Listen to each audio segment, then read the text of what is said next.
قرآن مجید کے 2 رکوع 4 رکوع آدھا پارہ اگر کسی زندگی میں روزانہ کی بنیاد پہ نہیں ہے تو اس کی زندگی کا نور اس سے روٹ گیا ہے۔ اگر تو مسلمان بن کے جینا چاہتا ہے تو قرآن کے بغیر ایک لمحہ بھی نہیں جی سکتا۔ قرآن کو اپنی زندگی میں اس طرح داخل کر لیجئے گا کہ اٹھتے بیٹھتے چلتے پھرتے تمہارے ساتھ قرآن کی تعلیمات جڑی ہوں۔ فرمایا گیا کہ وہ سینہ ایک قبرستان کی طرح ہے جس میں قرآن نہیں ہے۔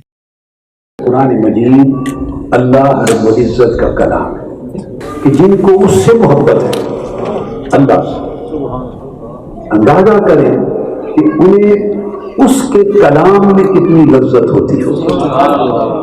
قرآن مجید سے ایسی محبت پیدا کرو، اسے اللہ کا کلام سمجھ کر ایسی محبت پیدا کرو کہ قرآن مجید پڑھ کے یا سن کر اسے دیکھنے کا شوق پیدا ہو۔ یہ تحفہ دے رہا ہوں آج کے دن، ہر روز قرآن کی تلاوت کریں، اس کو سمجھیں، ترجمے کے ساتھ سمجھیں، اس سے عشق کریں قرآن سے۔ قرآن کو پڑھیں تو آپ کو لذت ملے، قرآن کو سمجھیں تو آپ کو کیفیت ملے۔ میرے ساتھ محبت کو نبھانا ہے تو مرتے دم تک بھلے آپ کو تھوڑا وقت ملتا ہے 3 آیتیں پڑھ لیں، 5 پڑھ لیں، 7 پڑھ لیں، رکوع پڑھ لیں، جتنا فرصت ملے تو محبت کی نگاہ ڈالیں ان آیات پر، جانتے ہوئے کہ محبوب حقیقی کا کلام ہے۔